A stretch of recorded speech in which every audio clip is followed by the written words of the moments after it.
So, ladies and gentlemen, welcome to Roma Theory. It is match reaction day. Now, we just won 2-1 yesterday night against Helsinki in our second to last Europa League group stage match.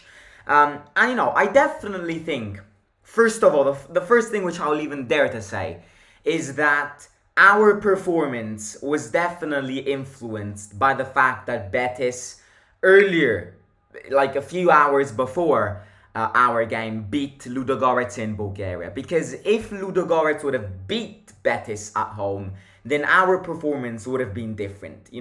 Our performance would have been more hungry, would have been more aggressive, and we could have potentially seen more goals. Despite the fact that, we are struggling to score, and that the only way that we're scoring these days is with set pieces, I do think, despite us winning and all of that, our performance was not great.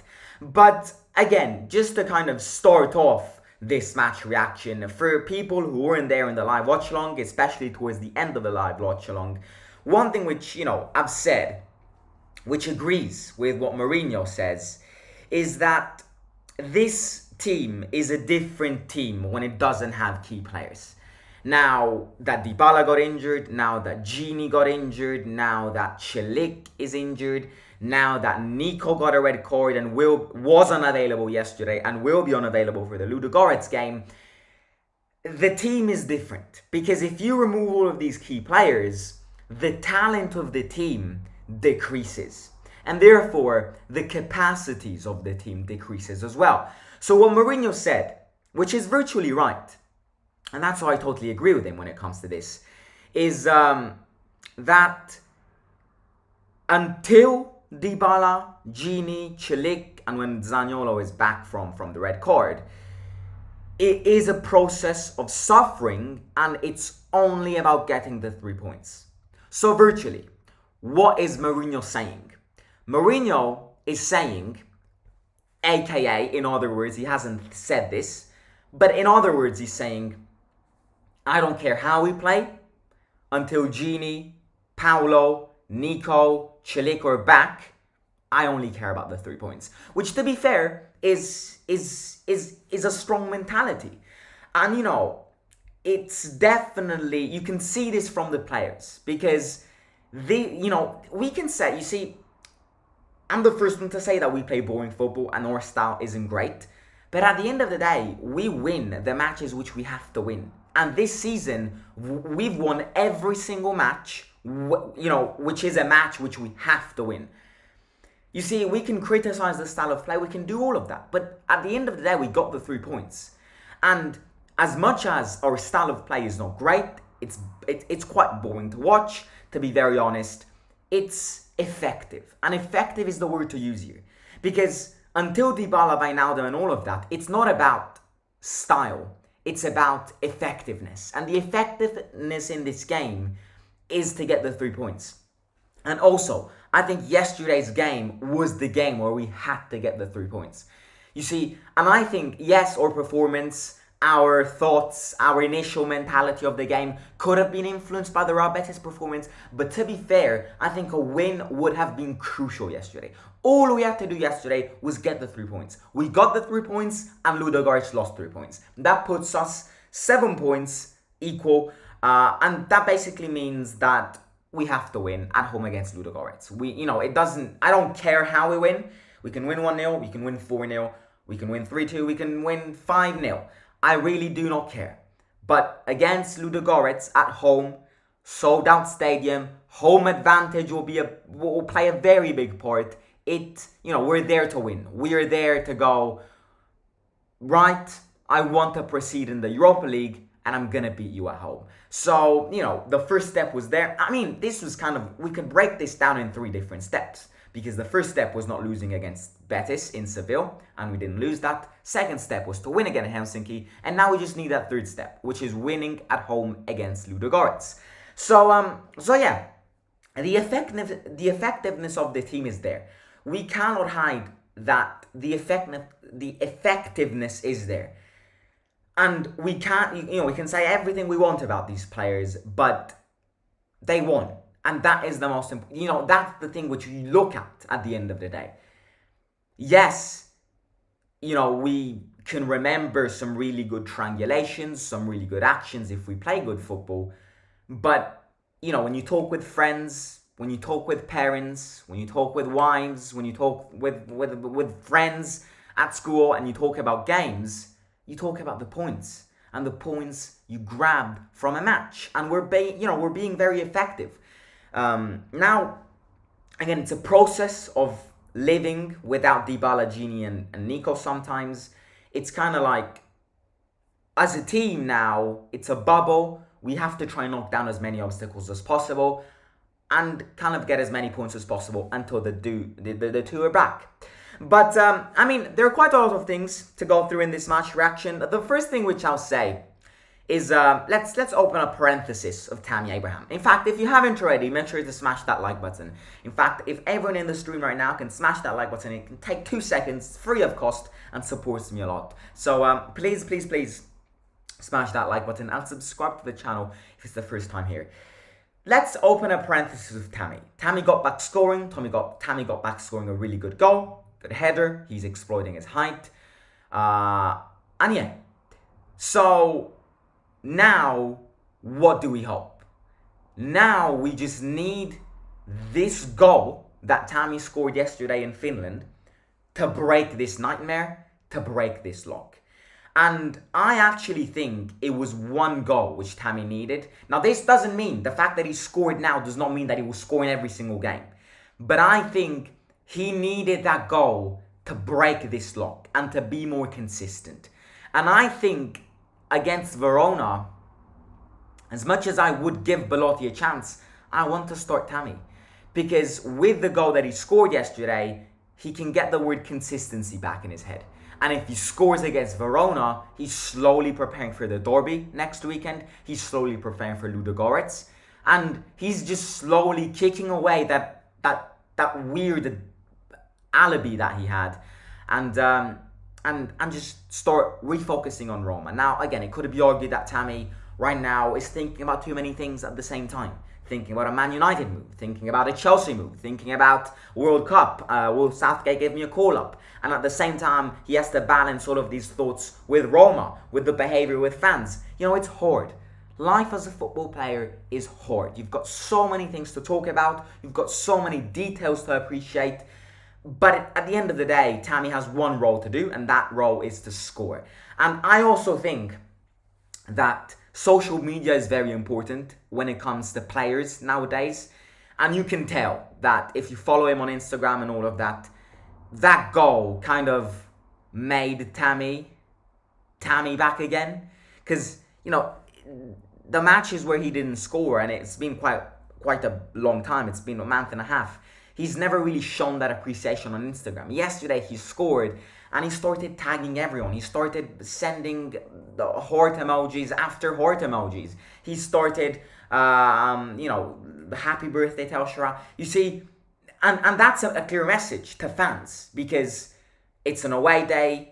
Fans, most of the fans were not there present, so they didn't see your goal. So it's an effective way to communicate with fans and to tell them, to slowly start telling them back again that the love with Roma is there and that the love with Roma that he has never really diffused away from him.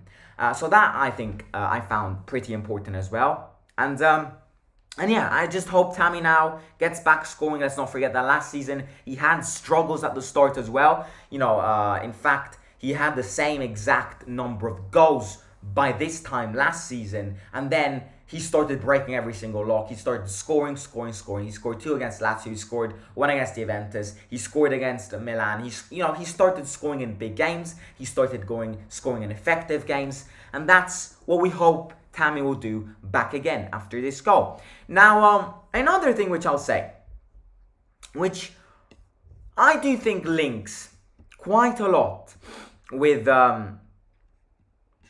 why we're not playing so well when it comes to style and tactics, is that I think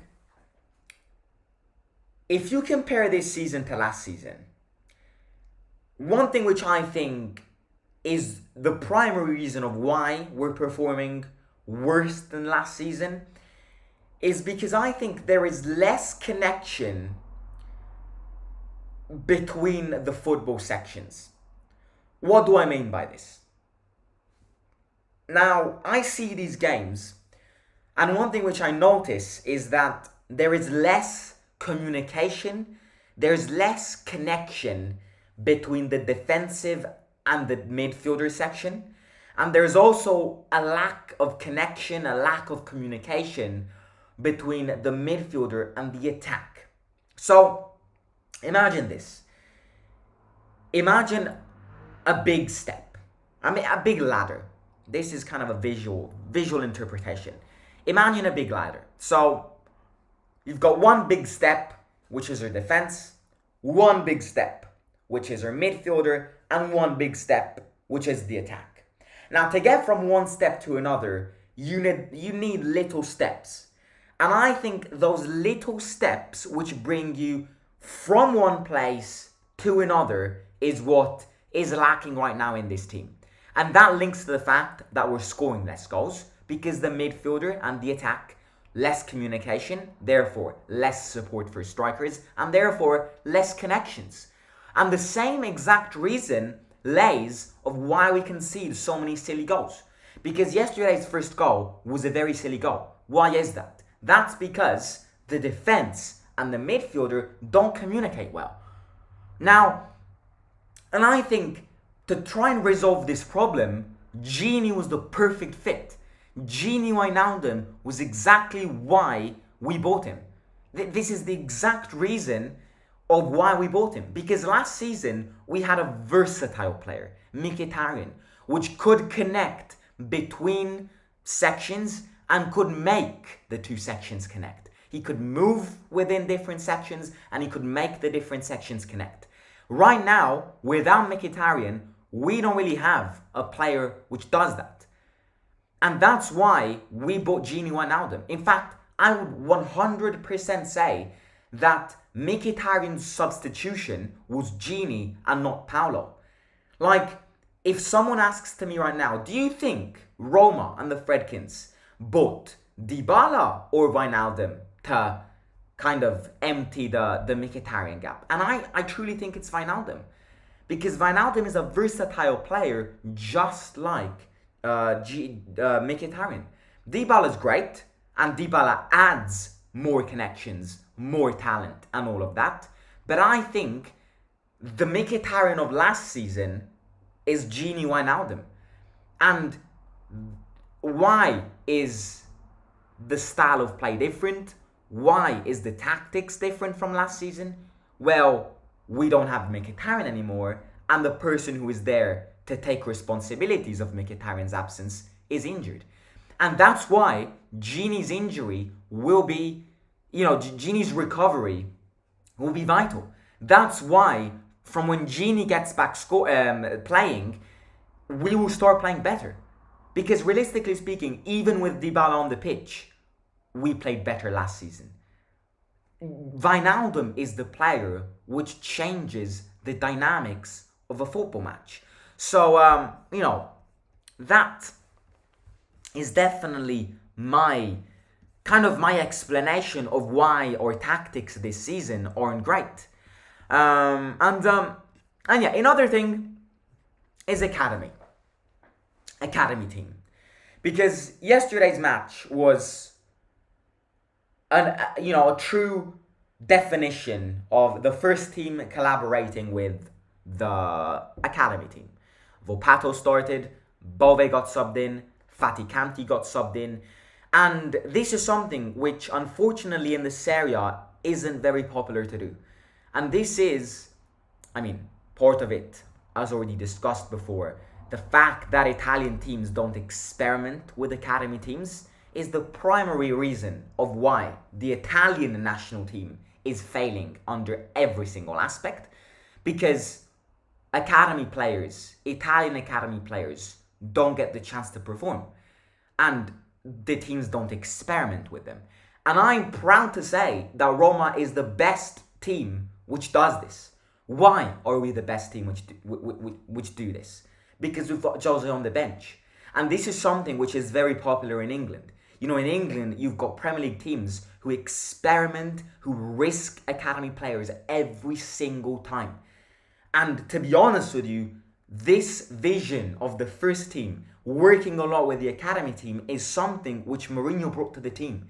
And it's so important. It is so important for the growth of the academy, but for the growth of not just your football club, of the Italian national team as well.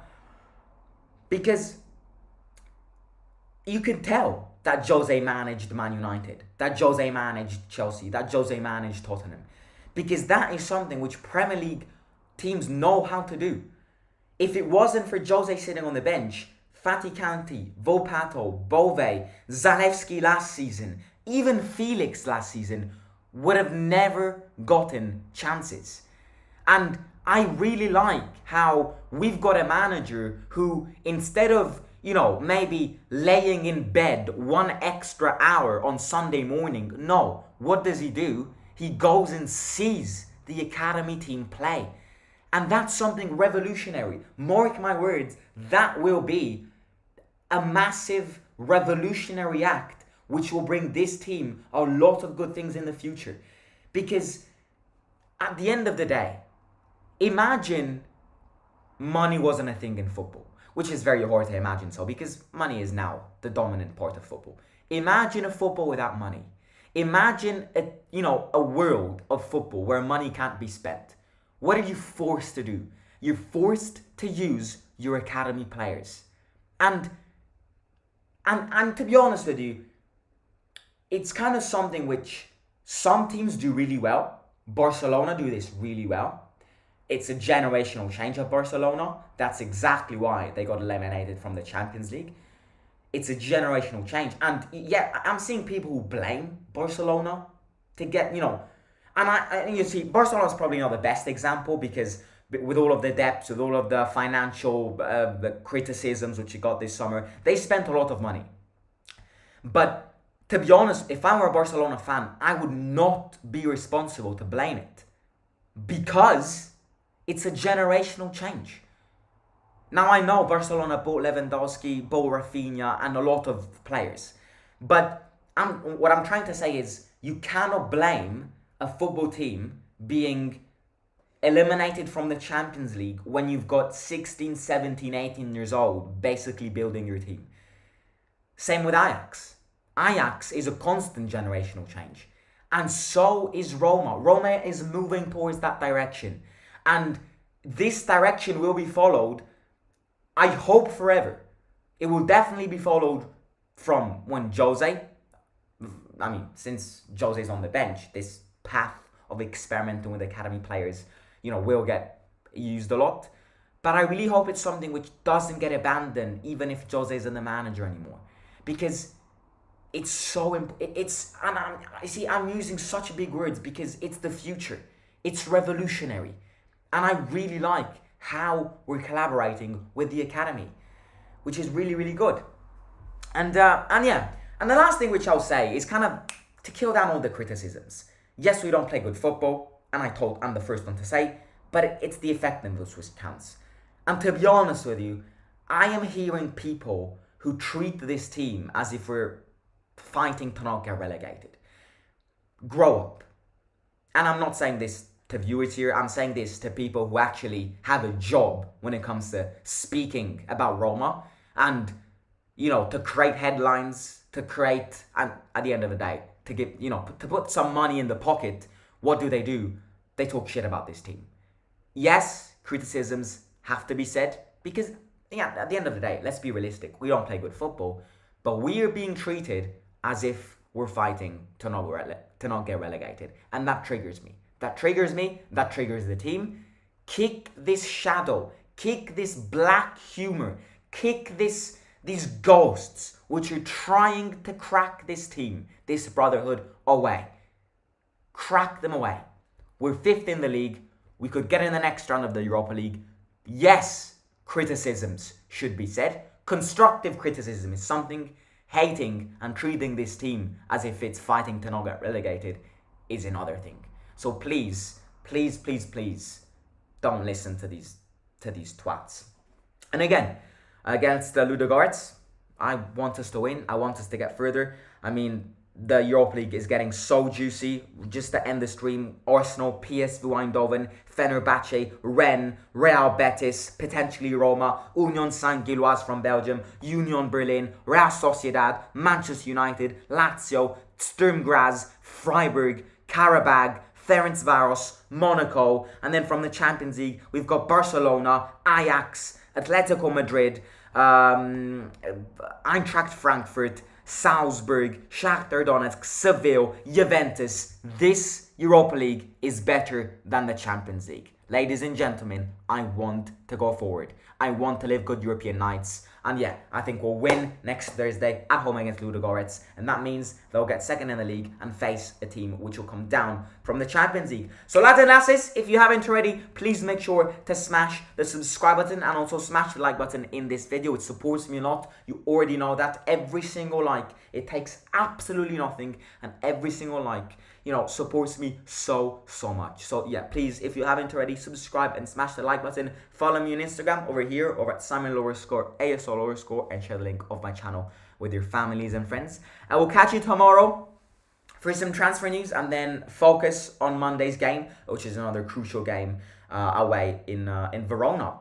That first Helsinki goal reminded me of the goal Spain scored against Italy in the Euros when Donnarumma dove the wrong way before the shot. Let me say this, Abraham might be out of form, but he's not the problem of the team. The midfielders does not create, and the wing backs are not helping. And the last 3 games, he's been key to goals.